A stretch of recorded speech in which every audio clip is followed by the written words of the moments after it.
Okay, so we're on the fifth energy, and this one I'm going to need my notes. My notes, of course, are the Tao of Tai Chi Chuan by Zhao Sunhua and Robert Shapiro, okay?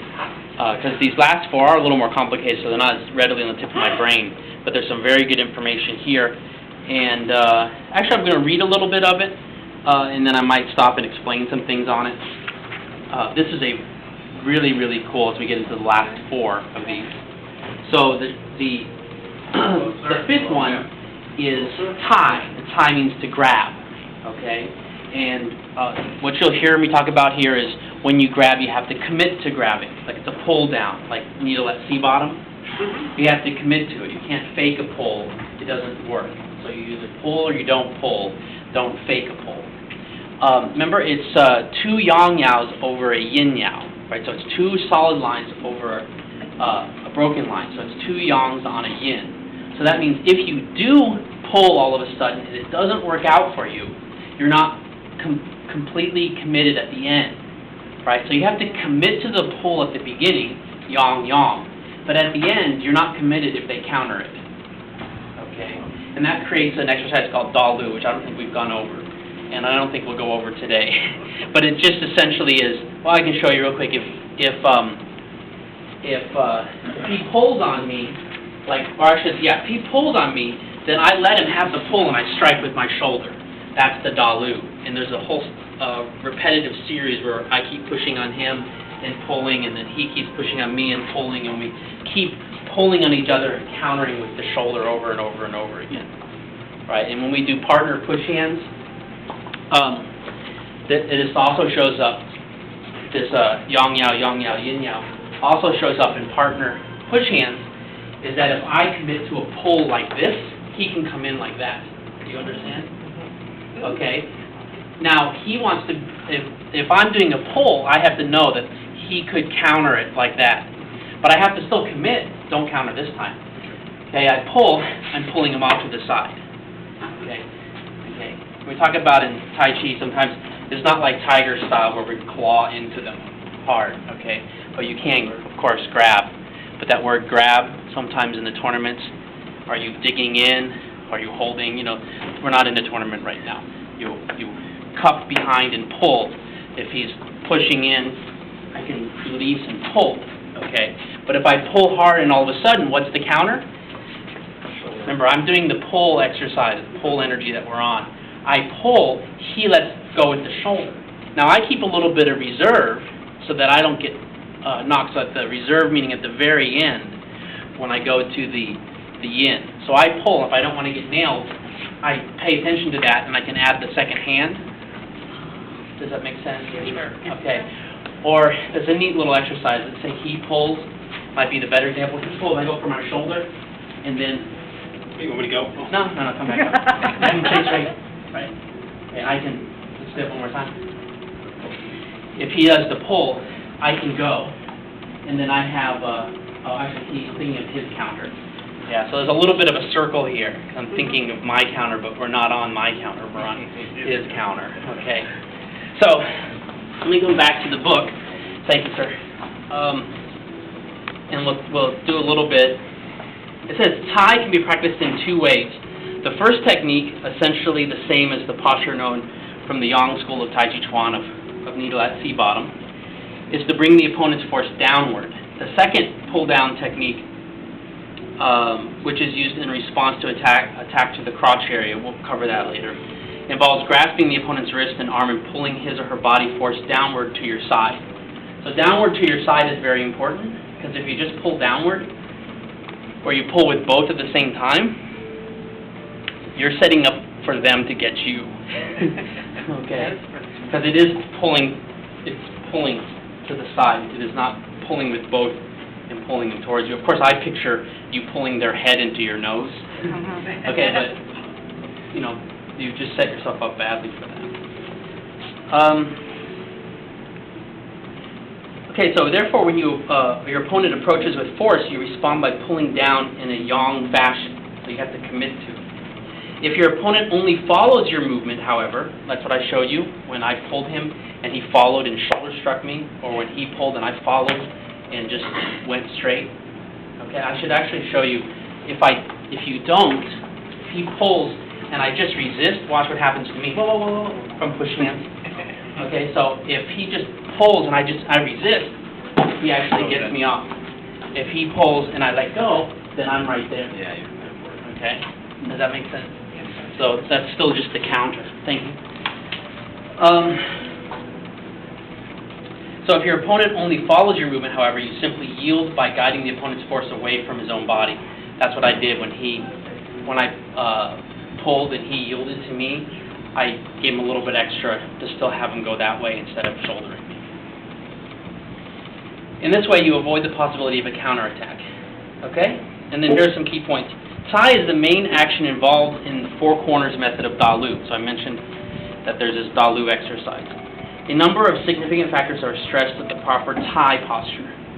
Assume a very balanced central stance, sitting down on the legs with the elbows sinking slightly downwards. So when you pull, it's not shoulders up kind of pull. When you're pulling, you can't pull just with your arms. Okay? When you pull, you're pulling with your whole body dropping. Okay? So let's try that for a second. You can keep getting this.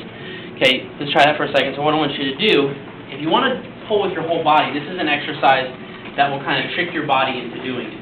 So instead of an arm, pretend it's just a rope. Okay? And if you want all of your weight to pull on your rope, you lift your feet, and it will cause you to drop. So you have to drop your weight instead of, in Tai Chi we call it sinking, okay, as opposed to squatting. So we're not saying squat down, we're saying drop the weight, sink down.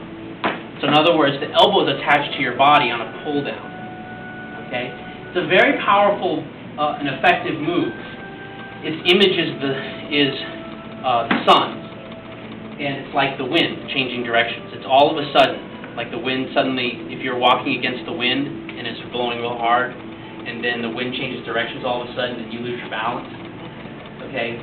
It's that kind of thing. So let's look at this. Thank you, Mr. Vanderwall, again. So it's an illegal opening move in the Taiwan tournaments. So if they start with the hands like this, a very powerful opening move would be to pull all of a sudden super hard down. Okay, you'll get whiplash. Okay, and that's how you use it in self-defense. If you have to grab, that instead of grabbing and pulling like that, you drop like that, and it creates that snap of the neck. We're doing it lightly, and I'm not making this up. You know, if you pull, you have to commit to it. That's the suddenness of it, and that's an illegal opening move in Taiwan push hands tournaments because it's dangerous. Right? You can't defend against it so readily because I have them right there. Does that make sense? Okay. Well, hang in there with me. Let's keep talking about it some more. Thank you again. It says, relax your waist and shoulders to let the chi travel easily from the dantian. Okay, that can kind of be like, huh? Relax the waist so the chi travels from the dantian. Well, of course, what we just talked about. Don't be stiff here and just pull with the arm. Drop, drop, drop right there in your center. Your dantian drops. It connects to your, okay. Use the body as a total unit, relying on the weight of your body and the power of your legs and waist. The posture will not be effective if you depend only upon your strength of your arms, especially when you encounter a force greater than your own. Remember that Tai is used to pull only one of the opponent's arms. Otherwise, you will unintentionally pull the opponent in an ideal position to attack you. Remember to watch the opponent to the last moment, even after you throw him or her off balance. Okay, this is a good idea in push hands in general. Have you ever, there's two sides to this, right? We're pushing again, thank you.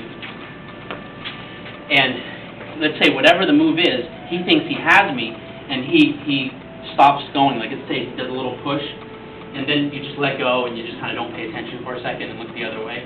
Then all of a sudden I still. Okay, so it's an ego thing. When you think you've lost, you may not have lost. Okay, yeah. You might still have something. Likewise, ego-wise, when you think you've won, don't be so confident because then you go. Does that make sense? Yes, sir. Yep. So it says, hey, if you're going to do this pull, don't just do the pull and kind of go, pull, okay? No, you have to pull, and you're like, I still don't know, he could counter. No, I'm like pulling. Okay? And then finally, oh, it says finally. Finally, this posture in particular should be attempted only with full intention. Do not apply Cai at all unless you are firmly resolved to pull down your opponent. The posture will be ineffective if employed only halfway. You know that Cai has been implemented correctly if the opponent is stunned or dumbfounded. I love the way they say things here. So remember I talked about that. So all of a sudden it's like, it just jars the person. Okay? And sometimes you can use that as a strategy in push hands. So you're playing push hands, you can do things that kind of jar your opponent. Okay? Like, especially if you're smaller against larger. What am I going to do if you're twice as big and we're playing push hands? Well, am I really going to push you with my strength? No. No, I'm going to, you know, okay? No. So when I do it, I push, and I can be ta-ta. So some of you have done push hands with me, or actually, you know, I didn't make this up. So if you practice with Dory Solomon, so you might be going, just a little, don't go away. He's like a gudugi and going away for me. Okay, but just a little bit of that sometimes can just mentally jar your opponent. Yeah. Where they're like, huh?